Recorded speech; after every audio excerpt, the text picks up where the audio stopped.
Hi guys, welcome back to Geeks Wargaming, and this is part 3 of rebuilding the 10th Legion for the Clash of Arms event that I am attending at Warhammer World in November. So the last couple of videos I've showed were HQ choice and my troops, and this one I've added another sort of HQ choice. It's a little bit different, and the reason I went this way was because of one of the rights of war which I was considering taking, which was, if you've been watching along, was I think it's the March of the Ancients, the one where you can take dreadnoughts as troops, because thematically it works really well for the Iron Hands, but it's really strong, and I think it's quite obnoxious. So I don't think I'm going to be running it. But I'd already started building this guy, so I thought I'd see it through to completion and put it on a video for you. I don't have to use him in that rite of war. I can just use him in any rite of war. I did actually recently, at the weekend, in fact, myself and Richard filmed a battle report featuring this pair, so you can see how they got on in that battle report. But yeah, without further ado, let's get the model up. So this is the Mortificator. He is a console upgrade. He's in Cataphractii armour. Gave him the Cataphractii armour just to give him a little bit more durability, and it gives him that extra wound, which is quite nice. The Dreadnought I've had for a while. Just did a little bit of a touch up on some of his paint, because I did paint this guy probably about 10 years ago, and I'd like to think my skills have improved slightly since then. Only slightly, to be fair. But yeah, the Mortificator himself is quite an extensive sort of kick bash conversion, whatever you want to call it. So there's lots of bits going on. So I'll just sort of give you a quick rotation so you can see everything which I've done, and then I'll explain how I've actually gone about it. There he is. Okay, so I wanted to make this guy sort of quite bionic, but equally I wanted him to be in that Cataphractii armour, and there aren't any Cataphractii armour bionic bits, so I had to make some of my own up. So the legs that you see, they are just the standard Cataphractii legs, but those of you that have built this kit, well, a Cataphractii kit, will know that there's always like one leg and then a leg and the rest of the waist. So that sort of left quite a nice gap to actually fit in a bionic leg. So I had this bionic leg. Well, it was actually obviously attached to a Marine.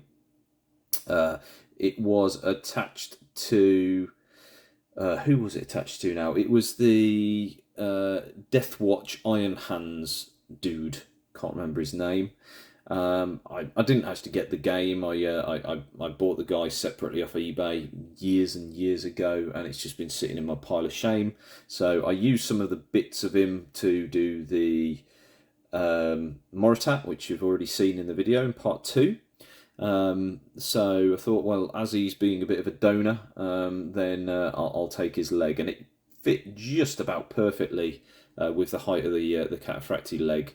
And the angle was okay. I had to do a little bit of trimming, but nothing too major. Anyone would be able to do it. It does mean that a lot of the detail around sort of where the knee would have been it is missing. So I've just sort of green stuffed this the Iron Hand, sort of the cog pattern. So that's just sort of green stuff. My attempt at green stuff sculpting anyway. The little, I don't know, purity seal or whatever, oath of moment, whatever we'd call it, I don't know.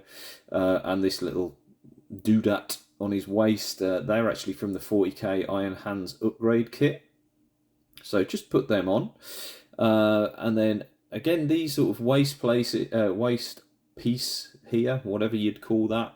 I got those from the Breacher AdMech breeches. So I think I said it in the previous video, if you do collect Iron Hands, get yourself some AdMech breeches, because the amount of bits that you get with them that you can sort of just chop in and uses extra armor panels and things like that. Is really, really cool.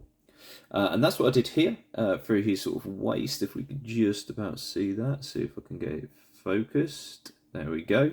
The waist is actually the sort of stomach armor, I guess, for the breacher, but just sort of flipped upside down and chopped into place.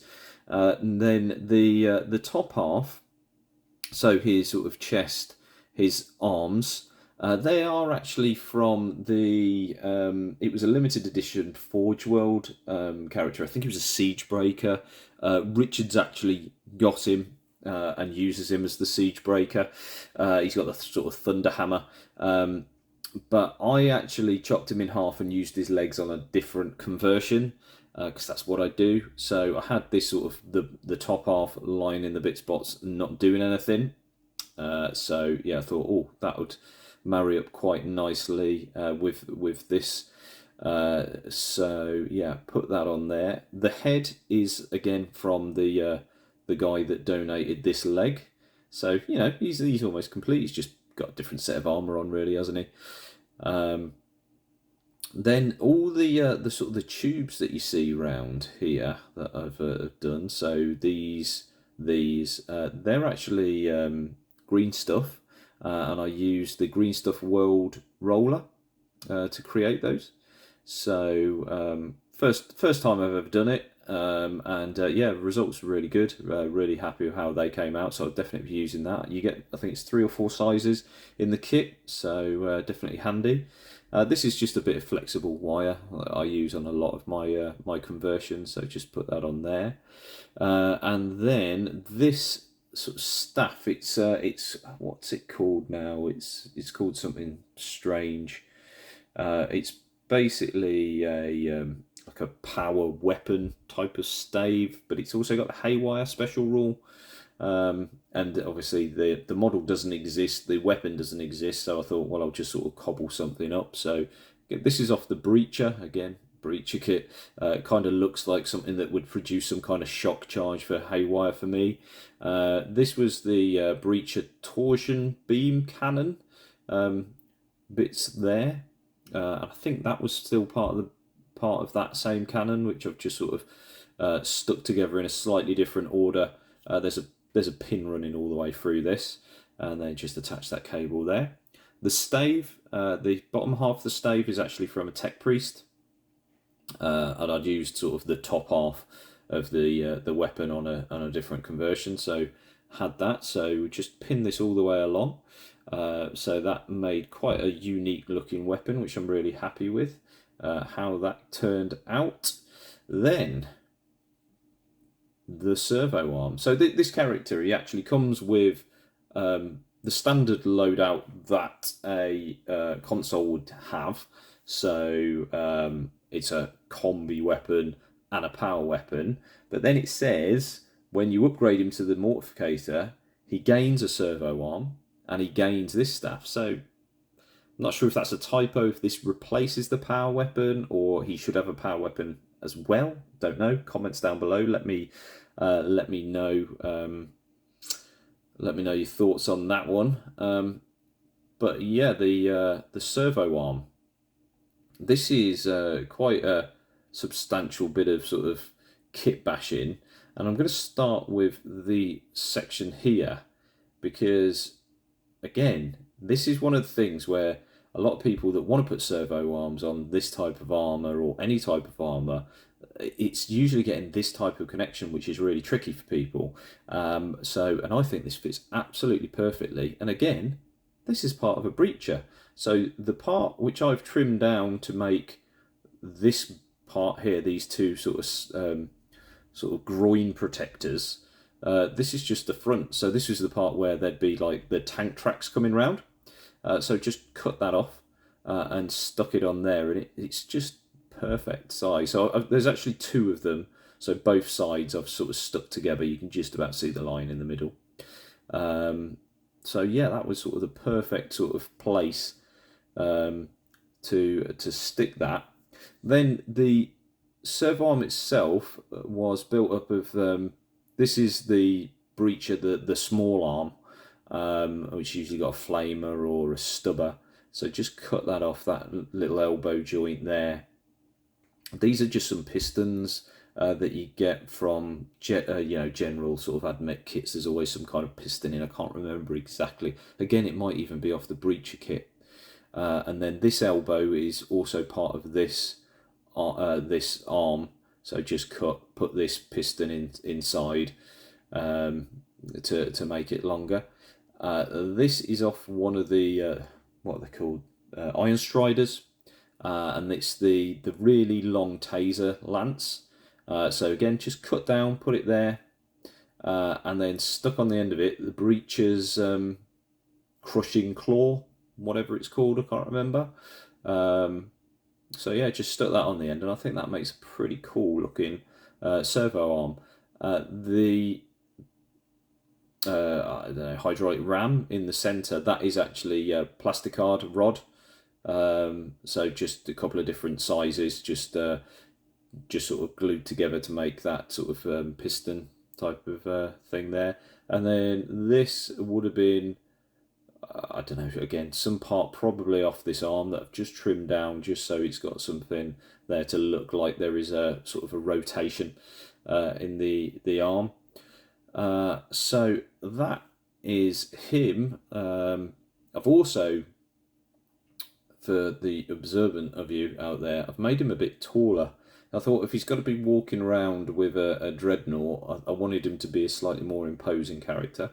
So I actually pinned it, made him taller. I put a plastic, a large plastic ring, cut it in half and put it around the back. You can't really see it because of the painting. So just where you see sort of the chips just in here.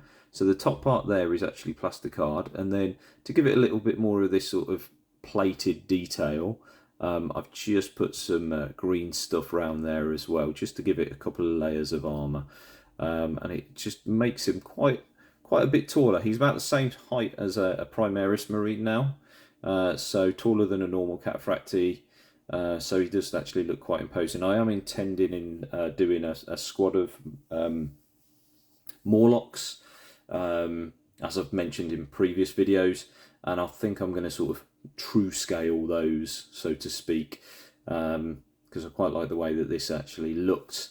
So that's him. I'm not going to bring the Dreadnought up as well, because you've probably seen him, and if not, he is actually, there is an older showcase with my Iron Hands elites in. But how these work on the battlefield, if you don't know, is this is a squad. So they walk around together. This guy can obviously fix this one, and it also gives him It Will Not Die 5+. As I said, I have used him. I'm not too sure if he's going to stay in the list. Bit surplus requirement, these guys, to be honest with you. I think it was about 110 points with this loadout. And he doesn't really offer anything else to the durability of the Dreadnought anyway. Yes, he can fix them, but he's not actually as good at fixing a Dreadnought as a normal Tech Marine would be. I think he's got, Battlesmith 6-up, so I think the servo arm then makes it a 5-up, so you may as well just take a Tech Marine and run it around with a Dreadnought. Yes, he's not in the squad. I was kind of thinking the way that might work is, you know, if something big and chunky hits this, that would be on his 5-up invuln, then I could maybe allocate the shot to save it on his 4+, but generally anything like that is going to be sort of strength 8 or above, which would instant kill him, whereas it would only put 1 wound on him, which I can repair back. So I don't really see the point in them, to be honest with you. It's a cool idea, which is why I've done it. But I don't think he's going to be making the final list. I think I have decided on my my final list, though, as to which Rite of War I'm going to do. So I am thinking I'm going to be doing the Iron Hands specific one. I'm trying to find it in the book now, behind the camera. What is it called? I can never remember. I keep saying it wrong in the video, so I'm going to tell you right now. It's the Company of Bitter Iron. and that is the one that allows me to take Medusan Immortals as troops. And they get the line subunit type. So that could be quite good. It also means that your characters can get hatred traitors, so might be quite useful. Medusan Immortals I think are pretty good, quite expensive, but pretty good all the same. So I think I'm probably going to go with that one. It's a nice fluffy one to do. So that's it, guys. Anyway, I've been rambling on for a good sort of 15 minutes now, so I'm sure that's enough based on just one character. So let me know comments down below if you've had success using one of these characters, how you use them. Is it just because the combo of the Dreadnought with the 2 las cannons maybe not quite as good? I don't know. Give me some tips down below if you think that you can get the Mortificator to work. So thanks for watching, guys, and like, comment, subscribe, do all that good stuff, and I'll see you in the next one.